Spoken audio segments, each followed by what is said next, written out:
Swayam Prabha. Digital India. Educated India.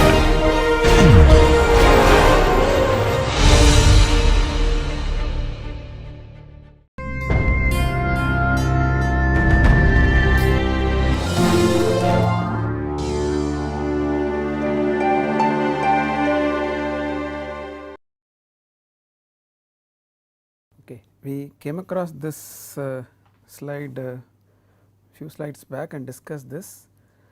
When we discussed, we said displacement refers to change in coordinates, and that could be because of rigid body motion, which has two components, namely translation, rotation. Okay. And translation is just the whole body moving in any direction, okay, and rotation is just the whole body rotating. Okay. And the change in coordinate displacement could also be because of deformation, which is change in length or change in angle, which we call as normal strain and shear strain. And we said that we are going to separate these two components, these two contributions, namely rigid body motion and deformation, by writing the displacement gradient tensor in two different ways. And we said that translation can be easily taken care of by writing difference in displacement. Okay. Then we moved on and then arrived at the displacement gradient tensor in two different ways, one mathematical, other by analyzing the individual contributions, namely normal strain, shear strain and rotation. Okay. So, having done that, now we are ready to look at the split between these two, the rigid body motion and the deformation. Okay. In particular, we are ready to separate out rotation from normal strain, shear strain. Already translation has been taken care because we are working in terms of difference in displacement. Okay. So, let us do that. So, let us write down the displacement gradient tensor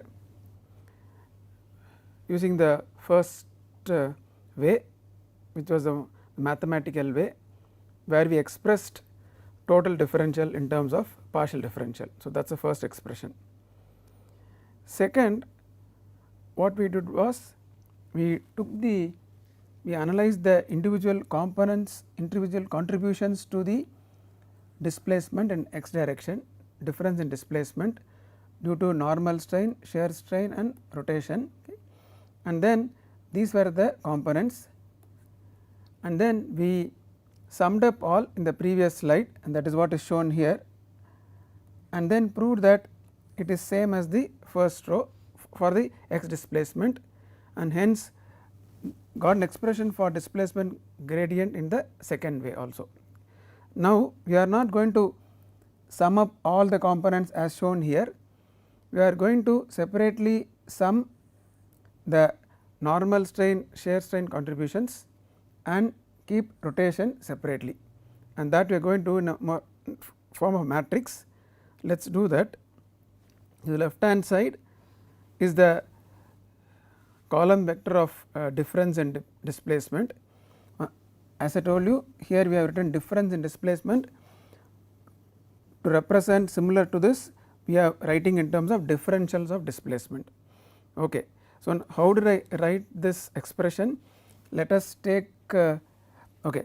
So, left hand side we have column vector of differentials of displacement, right hand side we have column vector of dx, dy, dz, similarly here also dx, dy, dz.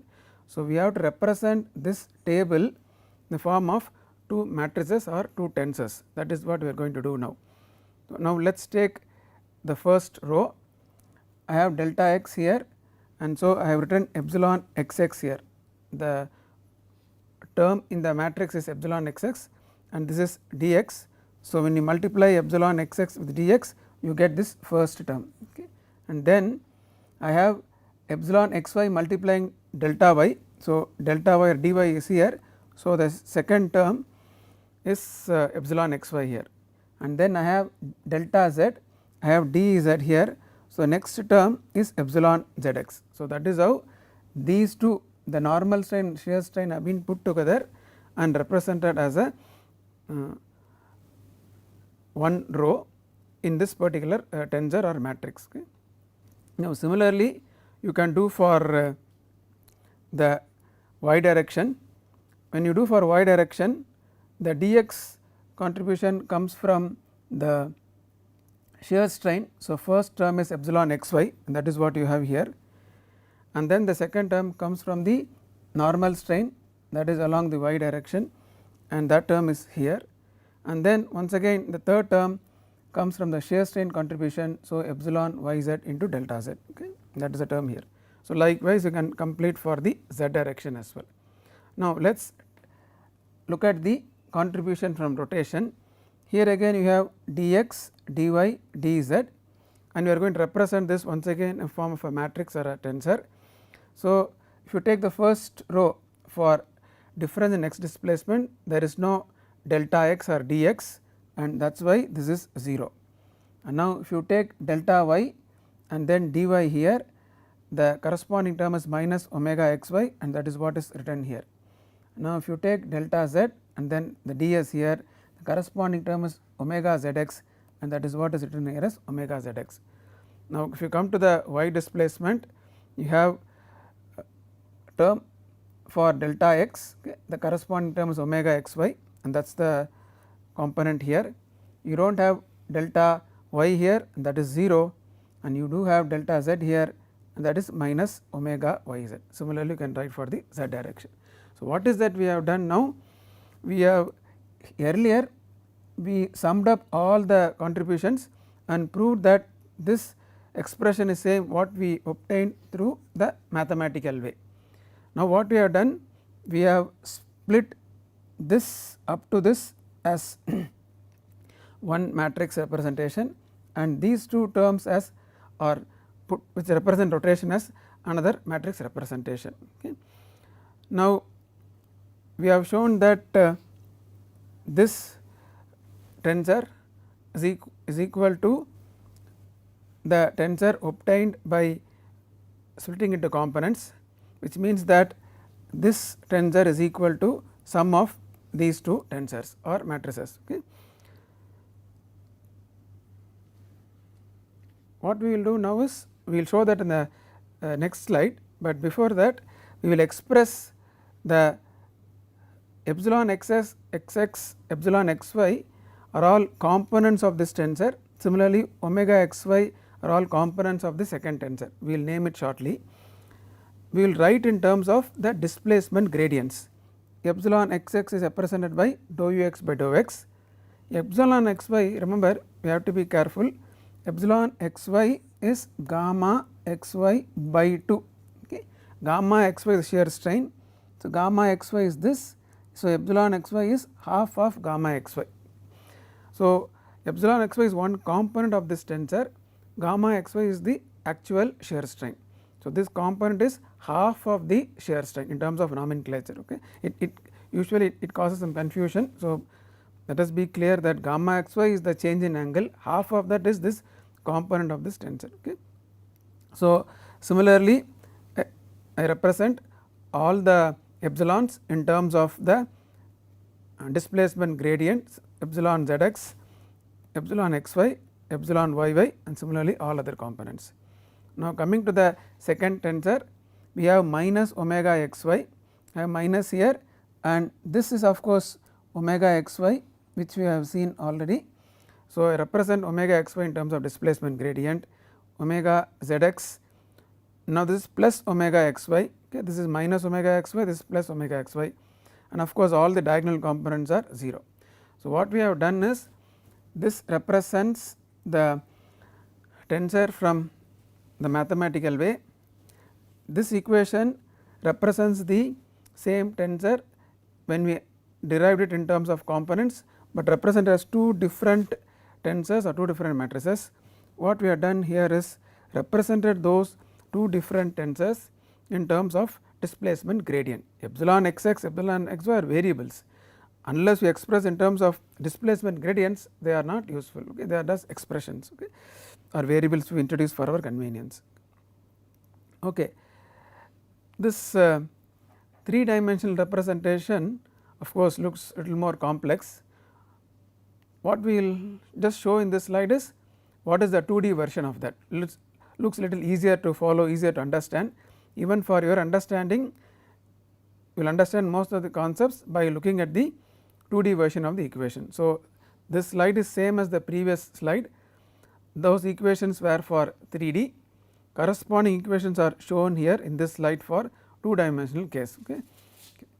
Significance, this matrix, this tensor all have the same significance as in the previous slide, just 2D version of the previous slide. Okay. Okay. Of a little looks a little simpler to look at it, okay, and understand as well. Okay. Now, we said that this tensor is equal to these two tensors, sum of these two tensors, and that is what we are going to see in the next slide. For a 3D version, we said this tensor is equal to sum of these two tensors, and that is what is shown here. The left hand side is the contains all the 9 combinations of displacement gradients, and right hand side you have the normal strain along the diagonal, and then you have the shear strain by 2 along in the non diagonal elements as non diagonal elements. Okay. And when you come to the second tensor, it is all 0 along the diagonal elements, and the off diagonal elements have the rotation in the different planes, okay, minus omega xy plus omega xy. So, you have rotations in the different planes. Okay. Now, how do you name them? Okay, first of all, these are in terms of characteristics, this is a symmetric tensor, you can just understand as symmetric matrix. What is symmetric matrix? These two components are same, similarly the off diagonal components are same, that is why it is symmetric tensor, also called as a symmetric matrix for simple understanding. If you come to the second matrix or tensor, now these two components have same magnitude, but opposite sign, okay, and that is why it is called a antisymmetric matrix or antisymmetric tensor. Okay. Now, and that is why, so if you want to write formally, let us say if A is a matrix, you write A I j. When you write for symmetric, you write as A I j is equal to A j I. For antisymmetric, you write as A I j is equal to minus A j I. That is why when I equal to j, you get 0 as the diagonal elements. Okay. Off diagonal elements are opposite to each other. Now, coming to the nomenclature. In terms of nomenclature, the first tensor is called strain tensor, very easy to understand. It contains contribution of normal strain and shear strain. It represents deformation, so it is called as strain tensor or deformation tensor. The second one has all its components as rotation in the different planes, hence called as rotation tensor. So, first contains information about normal strain and shear strain, and hence called strain. They represent nothing but the deformation, so deformation tensor. The right hand side is the rotation tensor. For our understanding, you can just represent understand as just matrices. Okay. And so, we have achieved our objective, that is objective with which we started this lecture. What is that?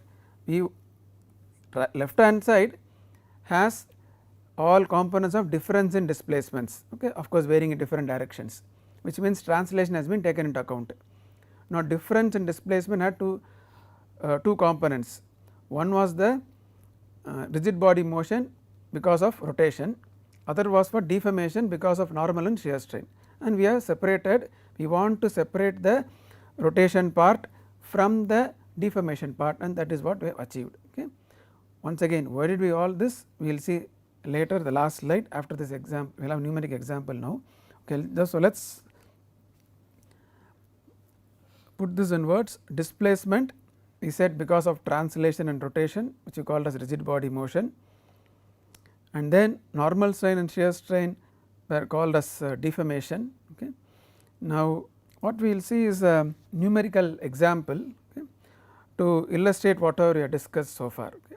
We have so far proved that the displacement gradient tensor is equal to sum of strain tensor plus rotation tensor. More analytically, we will show now in terms of a numerical example. Okay.